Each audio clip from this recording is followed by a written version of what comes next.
Barbara. I'm Cheryl. And I'm Naima. We're three Black moms.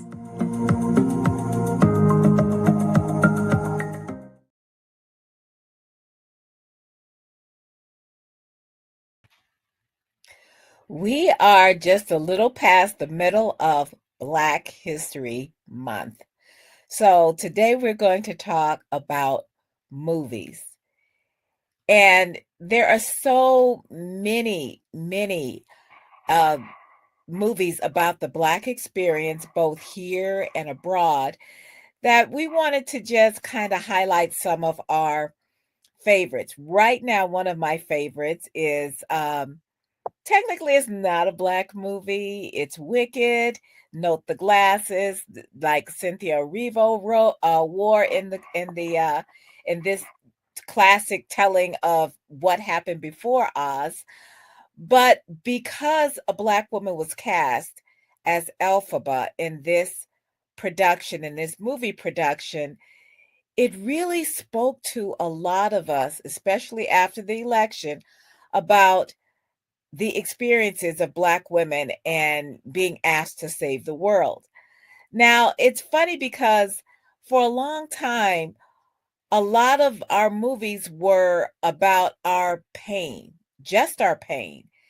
There were all kinds of movies, from The Color Purple to, Sounder to anything having to do with slavery or what happened, pre-civil rights.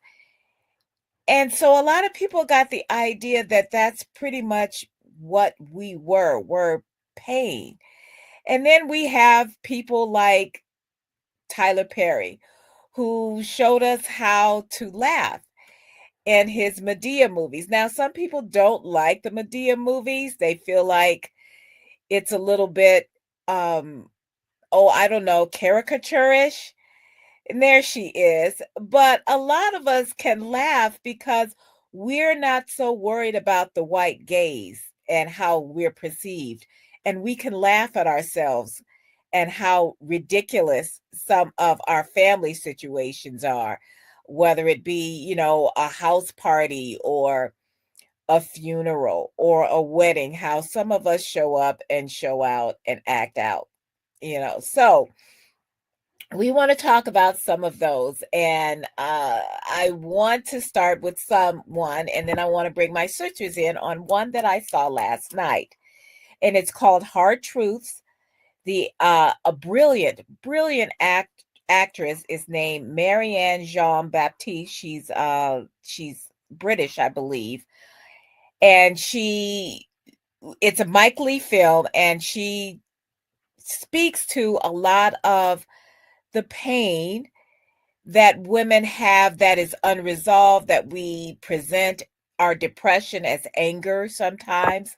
And it's told as a comedy drama, but there isn't a lot of comedy in watching this woman who is so much pain and so much anger.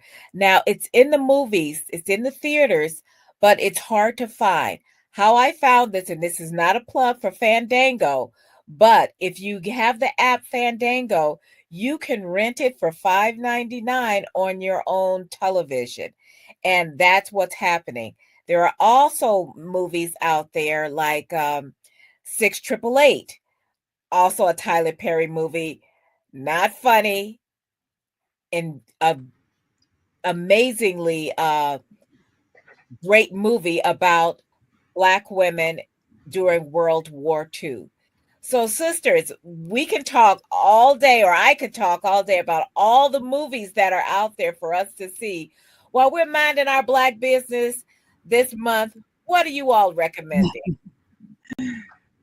Well, I have to say that there are quite a number of excellent shows that you can get. Like, I'm thinking about even the one that you just mentioned, Cheryl, about renting. Sometimes you can get them from the library. I know that there is one that came out last year by a Nigerian filmmaker. Her name is Tepetope Adebayi, and she did Altar of Hate. And it's one of those movies that is very serious, talks about it's well, it speaks to home. It speaks about the hypocrisy, the gossiping, the jealousy, and the hatred that comes in the Black church. I mean, it's in the white church too, but definitely it's in a place where it's not supposed to be. It's supposed to be about love and caring for your neighbor and taking care of the oppressed. And sometimes people are so wrapped up in their own thing that they don't care about the poor or the oppressed. It's all about me, and it shows up and shows out, like Cheryl just said. Now, Yeah. the Kendrick brothers do a bunch of movies. One that spoke really to my heart was Overcomer. Now, they have done Courageous, which was all about these police officers and getting their acts together as far as being good fathers to their kids, even though they were police officers. And there's Fireproof, that's all about a bunch of firemen, kind of the same kind of theme. But Overcomer is this story of this young girl. She shoplifts, but she has other issues that are going on in her life. Her mother died young. Her grandmother is raising her. Her grandmother is angry because the little girl's father was like the one who got the mother onto drugs, and you know, and she ends up dying. And she doesn't get, and the grandmother tells the daughter that her father is dead. Well, the daughter has asthma, but she is a runner. This is why I like this movie, because she's a runner, and I used to be a runner. And it goes into this great drama of her dealing with her issues. This is one of those Priscilla Shire movies. The Kendrick brothers use Priscilla Shire a lot. She is a Tony Evans' daughter, and she's married with 3 kids, and she has this ministry where she goes all over, you know, the country, ministering to women and speaking about the traumas that they're dealing with in their lives. In this movie that she currently is in, let me see, it was called, I can't remember it now, but it just came out. It's The Forge. Duh, I suddenly remember. It's The Forge, and it just came out last year. I know it's sometimes these movies, they're really good, but they have a very short run. I just checked it out of the library. And in The Forge, Priscilla Shire plays a single mom. I don't know the whole premise, but she's a single mom trying to get her high school senior to get his act together because he's acting all kinds of ways and I don't have to respect you. And it is how this Black woman uses her friends who work at a women's salon to really help support her as she's dealing with the craziness of her son. A lot of times, I really appreciate really good Black movies that have a message of hope and vigilance in bringing victory in people's lives. That's why I love Denzel Washington in every movie that man has ever been in. And my favorite, of course, is Remember the Titans. And this one happened during the time that we 3 sisters were in high school. This is going on in the South with the captain of the teams, and also as the new coach. He's a Black coach that has to pull together the players who have, you know, until this time, they're living in the segregated South. And he is pulling these guys together as a unit to show unity and to show what that is like on the team and supporting each other as young men. These kind of movies give a message of hope, of reconciliation, of change that is needed in our society. And it doesn't matter that the movie is old. It addresses the same kind of problems that we are dealing today. People not caring about each other, the division because of politics, the division because of social status. How do we bring about reconciliation with each other if we don't have a real message of hope, really learning how to work with each other in a way that has meaning and leaving a good legacy for our children. Another Denzel Washington movie I like is The Equalizer. I'm sorry, I'm one of those people that loves to see people get theirs in the movie. You know, you're the hero, you're mild mannered, and then people don't know that underneath that being mild mannered, you have this power that comes out and destroys the enemy. I like that kind of stuff. What about you, Naima? Well, I must say, my taste in movies, even though I've seen some films that have, maybe been a little bit violent. I don't like violence. I really do prefer comedies, but a lot of the older films, I really enjoyed. Like, now I have watched a lot of the TV miniseries, and of course, we all know that Roots was one of those that was a very popular miniseries that That movie changed our lives. and that changed our lives. I mean, it changed what people actually knew and understood about the history, because people had been ashamed to even talk about slavery, and then understanding that there was something powerful that happened prior to slavery. A lot of times blacks didn't even know about that. So that was my first mini series. That it was really historic. Now, another one of my favorites, which I see you put it up there, Shaka Zulu. Yeah, looking back on it, it was it was very violent. Not But a comedy. it was not a comedy. It was another mini series. I loved Henry Sele as Shaka Zulu.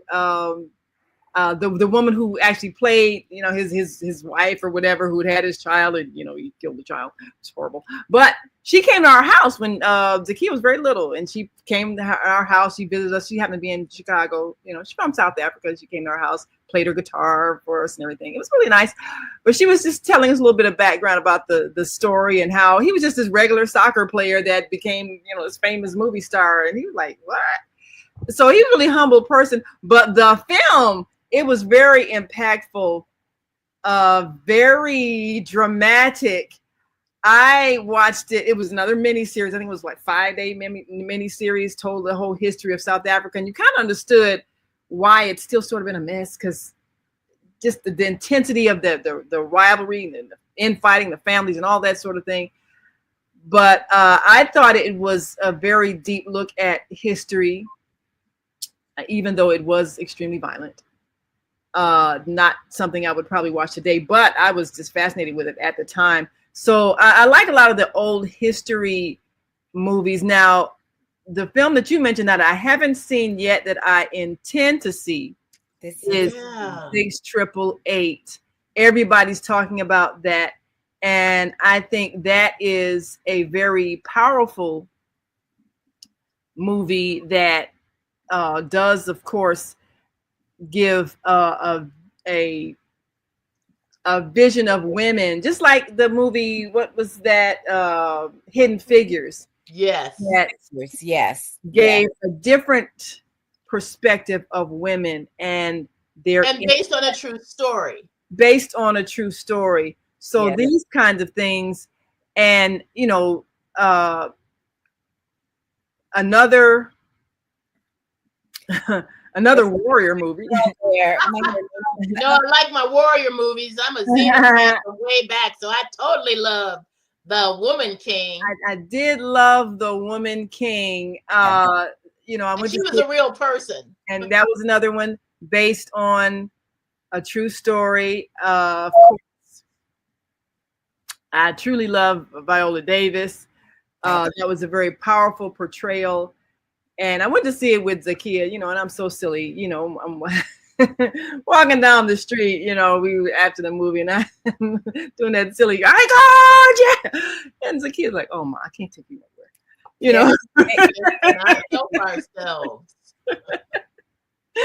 it was Yeah, when I came exciting out of to watch. watching Wakanda, I was like, Wakanda forever. I know.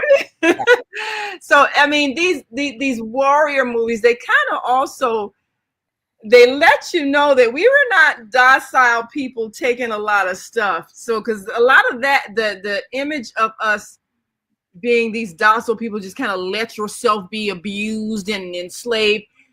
We really need to undo that thought that this is who we were, because that produces a sort of feeling of kind of shame, and you don't realize it's there.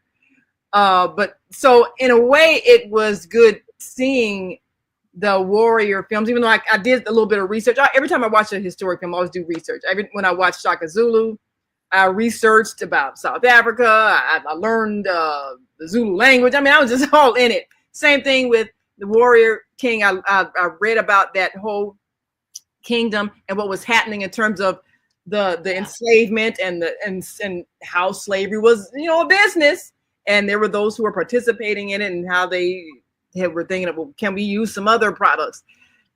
So that historic economic struggle, I researched that. But I like films that are historic, and I don't like violence in warrior movies. I probably don't watch them anymore. Many times already. but I did enjoy those. Now, a movie that I enjoyed, and I flashed a bit, The Lion King, and they remade it as a film with I guess animatronics or whatever they use for that, which was a good remake of the animation. But I liked that film that came out, I think when Zakiya was like 5 or something. But I enjoyed it. And it had Black actors doing the voices, which was good. Most of the voices. Yes. Most of the voices were Black people, or that sort of thing, because it's supposed to be in Africa, so you can't think, okay, something's in Africa, why have you got a British voice? They were using British actors. Yeah, so at least they try to be somewhat authentic. So I did like that as a movie, because I like movies with a moral theme to it, where you're trying to teach something, and he was teaching his son about responsibility and who you are, and you come from a lineage where you are expected to rule and to be responsible for your kingdom, your people. They depend on you and all that kind of thing. So I like stories that have a moral. Now, you mentioned earlier Medea, and I love Tyler Perry. I do. And I think all of his films always have a message. People get obsessive about, oh, man, dressing like a woman. He has a whole history behind how he developed that character and how he made that work for him as a business. So I don't have a problem with that. And he's funny. And it's about, it's like the women in his life that he grew up with that raised him. And we relate to those characters because they are real. Even the things that some people may be upset at, some of the jokes that Medea will say, "Oh, Heller," and what the way she presents a lot of the characters and the goofiness that's in the Black church, and she brings that stuff out. And if you deny that those things exist, then you're not being real. Because while it's fun, it is also, there's that serious side where you go, this has to stop. And I have to say, Medea has the best sight gags that I've ever seen in anything. I remember once she was getting after this child, she was going to give her a spanking, and she opened up this bag and had a handful of belts. I started laughing so much I started crying. I was like, it's humorous. And humor actually takes a lot of intelligence, because you got to be able to take something that's common and get people to laugh at it, but then understand the point that you're making. Yeah. So, all of those movies do that.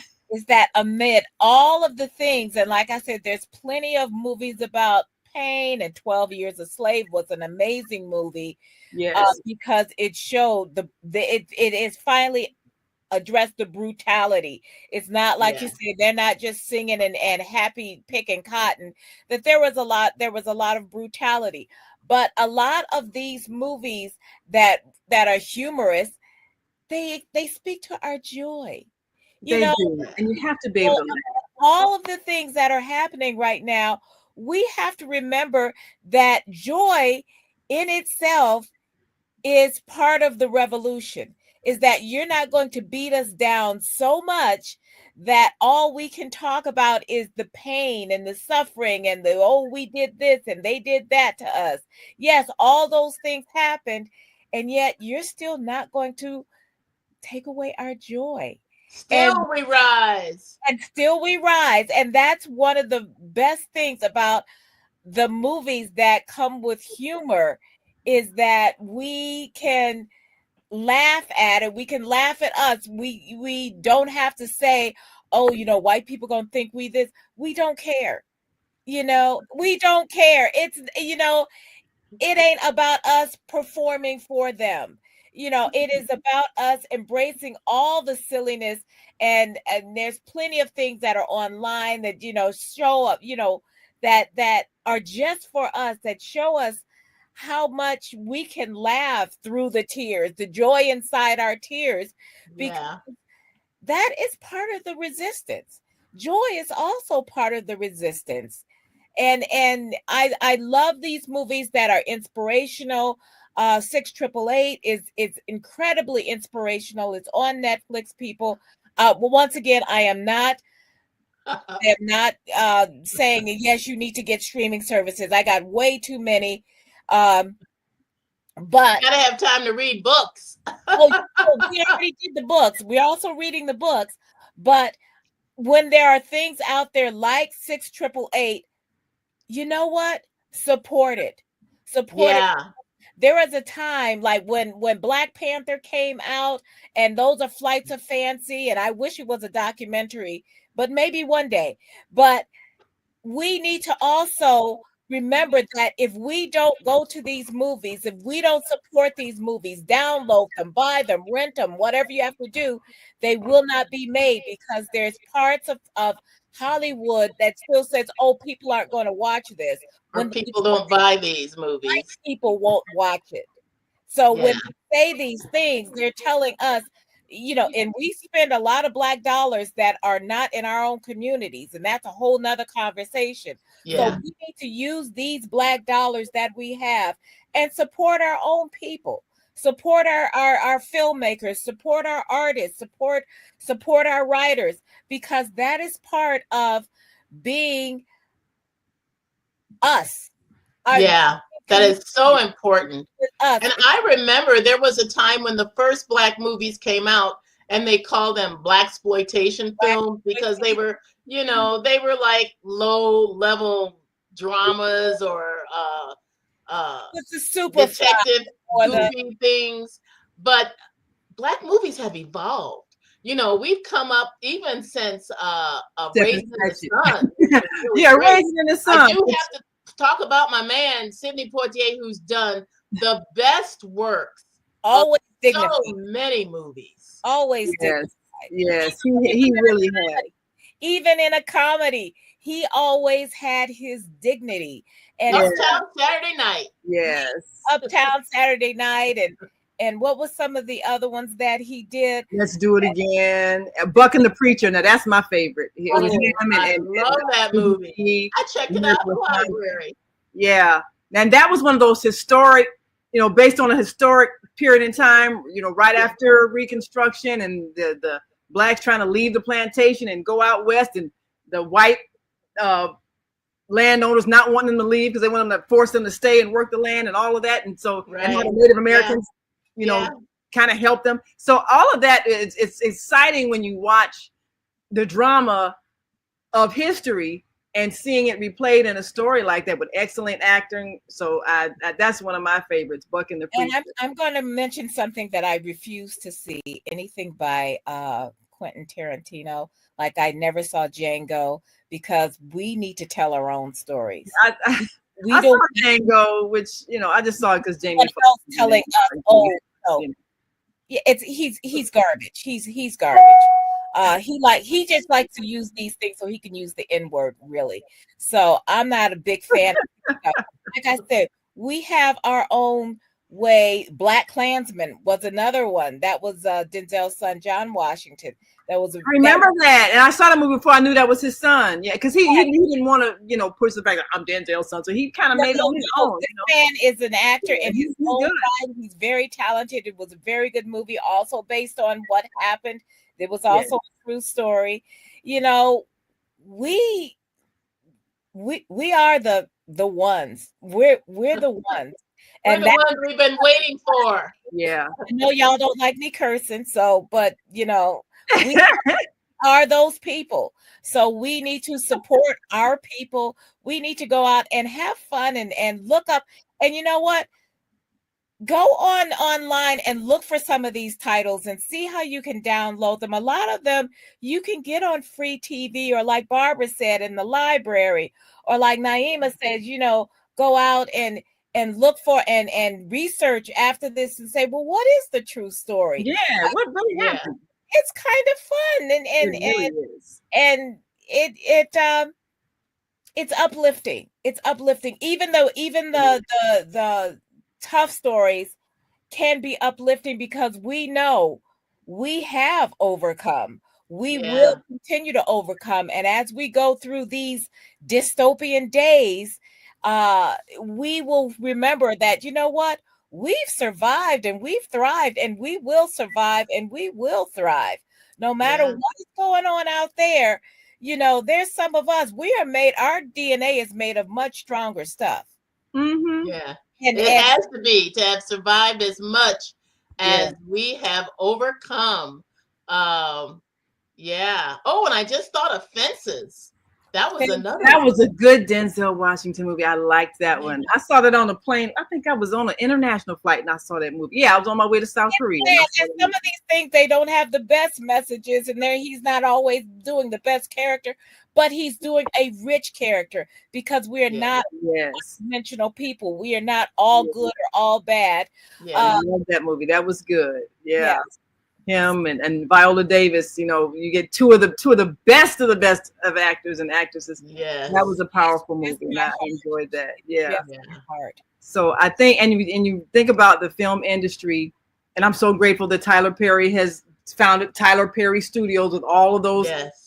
All of that space. Giving jobs to many Black people. Giving jobs to a lot of people in the industry. And so it's only going to get better. And like you said, Cheryl, we don't need to worry about whether other people approve or like what they see. It's about us. Do we enjoy telling our story? Do we enjoy laughing? Do we enjoy crying? Do we enjoy expressing who we are?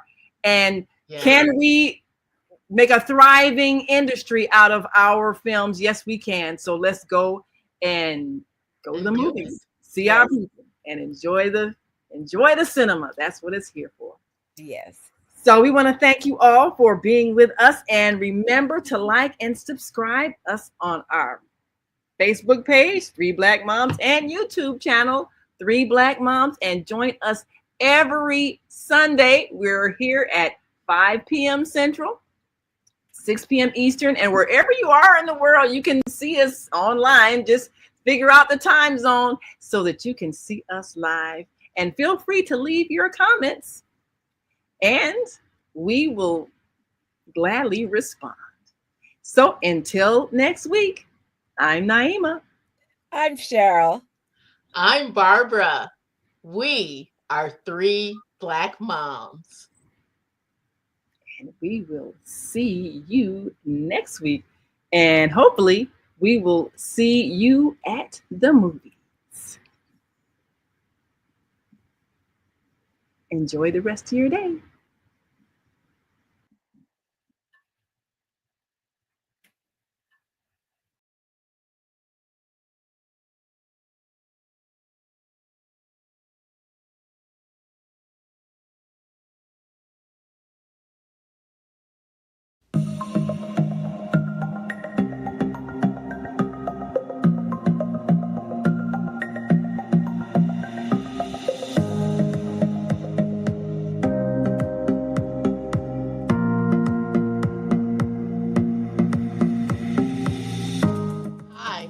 Barbara.